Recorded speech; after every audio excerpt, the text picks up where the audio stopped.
A chuva caía com força sobre as ruas de Lisboa naquela noite de outubro quando eu vi Pedro pela primeira vez fora do contexto do escritório.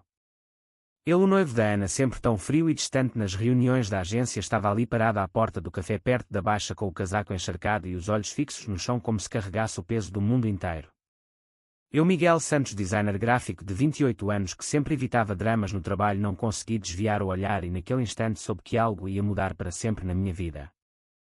Entrei no café para fugir da chuva e pedi um expresso duplo tentando não pensar na Ana, a minha colega e amiga que falava dele com tanto orgulho nos almoços da equipa. Pedro Mendes, advogado de 32 anos, filho de uma família poderosa do Porto, noivo perfeito para quem olhava de fora. Mas ali sozinho ele não parecia o homem confiante das fotos do noivado. Os ombros caídos, a mão a tremer ao segurar o copo de café. Quando os nossos olhares se cruzaram, ele reconheceu-me e sorriu de forma estranha, quase dolorosa. Miguel, disse ele com voz baixa, aproximando-se sem pedir permissão. Podemos falar um minuto? Sentei-me à mesa dele, o coração acelerado sem entender porquê. A Ana tinha-me convidado para o jantar de aniversário dela no fim de semana e eu sabia que Pedro estaria lá como sempre, educado mas distante. Agora ele olhava-me como se eu fosse a única pessoa no mundo que podia ouvir o que ele tinha para dizer. Eu não sou quem toda a gente pensa que sou, murmurou ele olhando para a janela molhada. A Ana acha que eu sou o homem ideal, mas eu estou a afogar-me, Miguel. Eu não consigo continuar assim. As palavras dele bateram-me como um soco. Eu, que sempre escondi a minha própria orientação para não perder o respeito da família no interior perto de Coimbra, senti um frio na espinha. O que queres dizer? Perguntei, tentando manter a voz firme. Ele hesitou, depois respirou fundo. Eu gosto de homens. Sempre gostei. O noivado com a Ana foi ideia do meu pai para salvar a imagem da família antes das eleições dele. Eu aceitei porque tinha medo de perder tudo: o emprego, a herança, o respeito. Mas desde que te vi na apresentação do projeto da semana passada não consigo parar de pensar em ti. Fiquei paralisado. Eu pensava que ele era o noivo frio da minha colega, alguém intocável, alguém heterossexual e comprometido.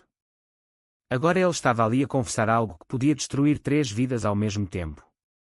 Eu levantei-me depressa, a cadeira a arrastar no chão. Isto não pode estar a acontecer, Pedro. A Ana é minha amiga. Eu não posso. Ele agarrou-me o pulso com força, mas suave ao mesmo tempo. Só quero falar mais. Por favor. Não digas nada a ninguém. Saí do café com a cabeça a rodar, a chuva a molhar-me o rosto, misturando-se com o suor frio. No caminho para o meu apartamento no bairro de Alfama revivi cada olhar, cada conversa no escritório. Pedro, sempre tão profissional, nunca sorria para a Ana em público. Eu atribuía isso ao stress do trabalho. Agora tudo fazia sentido e o pior é que eu também não conseguia parar de pensar nele. O seu olhar sincero, a voz rouca.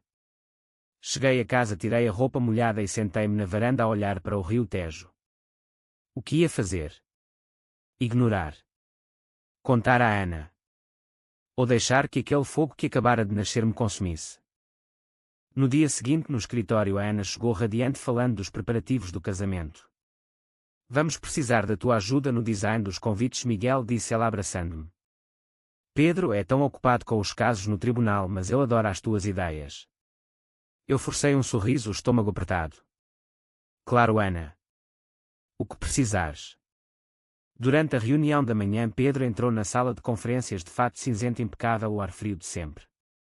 Os nossos olhares cruzaram-se por um segundo e eu senti o chão desaparecer. Ele não sorriu, mas nos seus olhos havia algo novo, uma súplica silenciosa. Depois do almoço ele mandou-me uma mensagem de um número desconhecido. Encontra-me no Mirador de Santa Luzia às 8. Por favor. Eu passei a tarde a lutar comigo mesmo. A família dele era conservadora, o pai deputado com aspirações a ministro. A minha própria mãe ligava todas as semanas a perguntar quando ia arranjar uma namorada decente. Se alguém descobrisse o escândalo, ia ser enorme. Mas às 8 menos um quarto eu estava lá, o vento frio a bater no rosto. Pedro chegou de casaco escuro e sentou-se ao meu lado no banco de pedra. Obrigado por vires, disse ele. Eu não tenho mais ninguém com quem falar disto. Falámos durante horas. Ele contou como o pai o pressionara desde a adolescência a namorar raparigas, a casar cedo, a manter a fachada. A mãe sabia, mas calava-se para não perder o estatuto social. A Ana era filha de um sócio importante do pai dele. O casamento era um contrato de negócios disfarçado de amor. Eu contei-lhe sobre o meu pai que me cortara o dinheiro da universidade quando suspeitara que eu era gay e como eu lutara sozinho para chegar a Lisboa e construir uma carreira. A noite caiu e com ela a sensação de que estávamos os dois a cair num abismo juntos. Quando nos despedimos, ele tocou-me o braço e o contacto queimou. Não sei o que vai acontecer, Miguel, mas pela primeira vez em anos sinto que estou vivo. Voltei para casa com o peito apertado. A Ana mandou-me uma foto dela e de Pedro no jantar de família sorrindo para a câmara. Eu apaguei a mensagem e deitei-me sem conseguir dormir. O preço de um simples olhar podia ser tudo o que eu construíra. Mas o olhar dele não saía da minha cabeça. Na semana seguinte o trabalho tornou-se um campo minado. Eu evitava ficar sozinho com Pedro, mas o destino parecia conspirar contra nós. Na quarta-feira a Ana teve uma reunião fora da cidade e pediu-me para ajudar Pedro com os detalhes do casamento porque ele não percebia nada de design. Sentei-me na sala de reuniões com ele, os laptops abertos e o ar carregado de coisas não ditas. Ele falava dos convites, mas os olhos diziam outra coisa. Miguel, eu não aguento mais fingir, sussurrou ele quando a porta se fechou. Cada vez que te vejo no corredor quero tocar-te. Eu levantei-me e fui até à janela olhando para a rua movimentada da Baixa. Isto é loucura, Pedro. A Ana confia em nós os dois. O teu pai, se descobrir, vai destruir-te. Ele aproximou-se por trás sem me tocar, mas tão perto que eu sentia o calor do seu corpo. Eu sei o preço. Perdi amigos no Porto quando tentei sair com um rapaz na faculdade. O meu pai ameaçou deserdar-me. Mas olhar para ti faz-me questionar se vale a pena continuar morto por dentro. Eu virei-me e os nossos rostos ficaram a centímetros. Por um segundo pensei em beijá-lo, mas recuei. Vamos acabar o trabalho, disse eu com a voz a tremer. À noite ele mandou mensagem novamente. Encontra-me no Parque Eduardo VII amanhã ao meio-dia. Eu fui. Sentados num banco escondido entre árvores, ele abriu-se completamente. Contou como tentar a terapia de conversão aos 20 anos por pressão da família. Como fingia paixão pela Ana em público, mas à noite chorava no carro. Eu contei-lhe como saíra de casa aos 22 depois de uma discussão violenta com o pai que me chamara de vergonha da família. Em Lisboa eu tinha amigos gays, mas nunca me permitiram um relacionamento sério com medo de repetir o mesmo abandono. A conversa fluiu como se nos conhecêssemos há anos. Rimos de pequenas coisas, falámos de livros, de viagens, de sonhos que nunca partilháramos com ninguém. Quando o sol começou a descer, ele pegou-me na mão por baixo do banco. Só por um minuto, disse ele. Eu deixei. O contacto simples enviou ondas de calor pelo meu corpo. Mas quando me levantei, a culpa voltou como uma onda. A Ana tinha-me enviado fotos do vestido de noiva nessa manhã pedindo opinião. Eu respondi com emojis felizes enquanto o meu coração batia por outro homem. Os dias seguintes foram de tensão crescente. No escritório trocávamos olhares discretos, mensagens curtas. Uma vez ele deixou um café na minha secretária com um bilhete escondido. Obrigado por me ouvires. Eu guardei o bilhete como um tesouro proibido. Mas a Ana começou a notar algo. Miguel, estás estranho, disse ela um dia no almoço. Pareces distante. Eu inventei desculpas de stress no projeto, mas sabia que não ia aguentar muito tempo. Pedro convidou-me para um jantar discreto num restaurante pequeno no Bairro Alto. Sentados num canto escuro falámos de futuro hipotético. E se eu cancelasse o casamento, perguntou ele. O meu pai ia cortar todos os laços. Eu ia perder o lugar na firma de advogados que é da família há 3 gerações. Eu respondi que não podia pedir-lhe isso. O preço seria demasiado alto para ele e para mim também. A minha mãe ia sofrer um ataque se soubesse que eu estava envolvido com um homem comprometido. Quando saímos do restaurante, a chuva voltou e corremos para o carro dele. Dentro do carro quente, ele virou-se para mim. Miguel, eu acho que estou a apaixonar-me por ti. As palavras ficaram suspensas no ar. Eu não respondi, mas quando ele se aproximou eu não recuei. O beijo foi suave, hesitante, cheio de medo e desejo. Durou segundos, mas mudou tudo. Saí do carro sem dizer nada e caminhei para casa com as pernas a tremer. Nessa noite não dormi. Andei pelo apartamento a pensar nas escolhas. Se continuasse, ia atrair a Ana, que me ajudara a conseguir o emprego. Se parasse, ia trair a mim mesmo e a Pedro, que finalmente encontrara coragem para ser autêntico. O preço de qualquer decisão parecia insuportável. No dia seguinte no escritório Pedro passou por mim no corredor e sussurrou boa noite.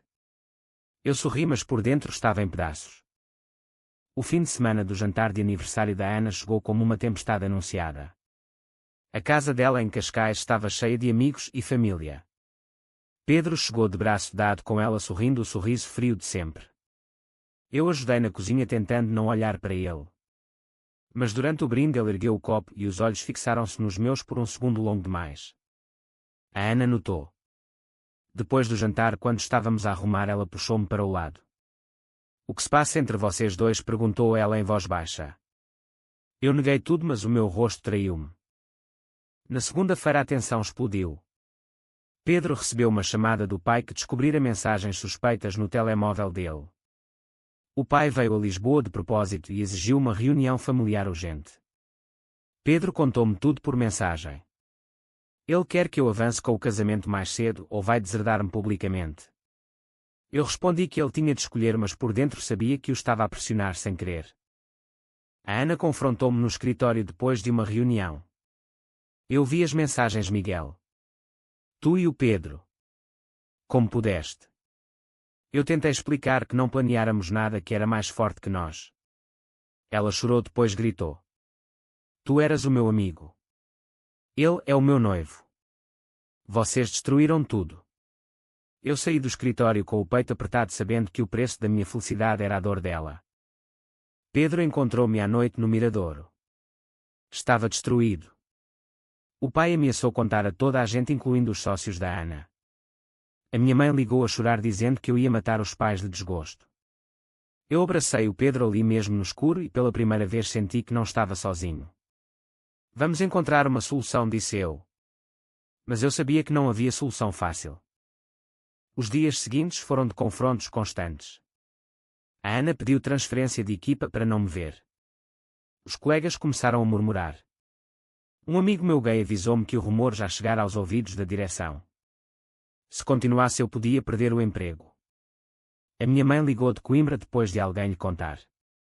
Miguel, o que é isto que me estão a dizer? Eu tentei acalmá-la, mas ela desligou a chorar. O preço estava a subir a cada hora. Pedro decidiu falar com o pai cara a cara em Porto. Voltou de lá com o rosto inchado de tanto chorar. Ele cortou-me o apoio financeiro e ameaçou processar-me por desonra familiar. Eu abracei o Pedro toda a noite no meu apartamento pequeno. Pela primeira vez dormimos juntos sem mais do que abraços, mas o conforto era profundo. Eu estou pronto a perder tudo por ti, disse ele de manhã. Eu respondi que também estava, mas o medo não desaparecia. A crise chegou na semana do anúncio oficial do casamento. A Ana publicou uma foto com Pedro no Instagram, mas ele não deu like. O pai dela ligou furioso ao pai de Pedro e o escândalo rebentou. No escritório a direção chamou-me para uma reunião disciplinar. Alguém enviara provas anónimas de mensagens. Eu admiti a verdade e pedi demissão antes que me despedissem. Pedro fez o mesmo na firma dele. A Ana veio ao meu apartamento uma noite. Estava magra e com os olhos vermelhos. Eu amava o Pedro, disse ela. Mas agora vejo que ele nunca foi meu. O pior é que eu ainda gosto de ti, Miguel. Não como homem, mas como amigo. Eu chorei com ela e prometi que ia tentar reparar o que podia. Ela saiu sem perdoar completamente, mas sem ódio. O preço da traição era uma amizade quebrada para sempre. A família de Pedro organizou uma reunião em Lisboa para tentar salvá-lo. O pai gritou na sala de hotel que eu era a ruína da linhagem. A mãe chorava em silêncio. Pedro levantou-se e disse com voz firme: Eu sou gay, pai. Sempre fui. E amo Miguel. Prefiro perder tudo a continuar a mentir. O pai saiu batendo a porta. A mãe abraçou o Pedro antes de ir embora, dizendo que talvez um dia compreendesse. Eu liguei à minha família. O meu pai atendeu e disse que não queria saber de mim enquanto eu não voltasse à razão. A minha irmã mais nova chorou ao telefone, mas prometeu tentar falar com eles. Eu sentia-me órfão, mas com Pedro ao lado o vazio era menor. A imprensa local apanhou o cheiro do escândalo. Um jornal publicou uma nota discreta sobre o advogado Mendes e o designer. As redes sociais explodiram com comentários preconceituosos. Alguns apoiavam outros, chamavam-nos de traidores. Pedro perdeu clientes importantes. Eu recebi ameaças por e-mail. O preço social era real e doía todos os dias. Numa noite de desespero, Pedro disse que talvez devêssemos separar-nos para proteger o outro. Eu recusei. Se nos separarmos, perdemos a nós mesmos. Ficámos acordados até de madrugada a falar de planos. Talvez mudar para outra cidade, talvez começar de novo. Mas a dor das perdas pesava. 3 meses depois, estávamos os dois num pequeno apartamento alugado em Sintra, longe do caos de Lisboa. Pedro arranjara trabalho num escritório pequeno e eu começara freelance. A Ana enviara uma mensagem curta desejando boa sorte. O pai de Pedro ainda não falava com ele, mas a mãe visitara-nos em segredo e trouxera algumas coisas de casa. A minha irmã viera de Coimbra e abraçara o Pedro, dizendo que o pai ia amolecer com o tempo. Uma tarde fomos até à praia de Cascais. O sol punha-se dourado sobre o mar. Pedro pegou-me na mão em público pela primeira vez sem medo. Eu amo-te, Miguel, disse ele. O preço foi alto, mas valeu a pena. Eu beijei-o e senti pela primeira vez paz verdadeira. Tínhamos perdido empregos, amigos, família temporariamente, mas ganháramos a nós mesmos. Caminhámos pela areia de mãos dadas e pela primeira vez não olhámos para trás com culpa. O mundo ainda era duro, mas juntos éramos mais fortes. A sociedade em Portugal avançara, mas em certas famílias o preconceito persistia. Nós escolhemos viver autenticamente e o despertar valeu cada lágrima. Será que o amor verdadeiro justifica o preço que pagamos pelas nossas escolhas certas ou erradas?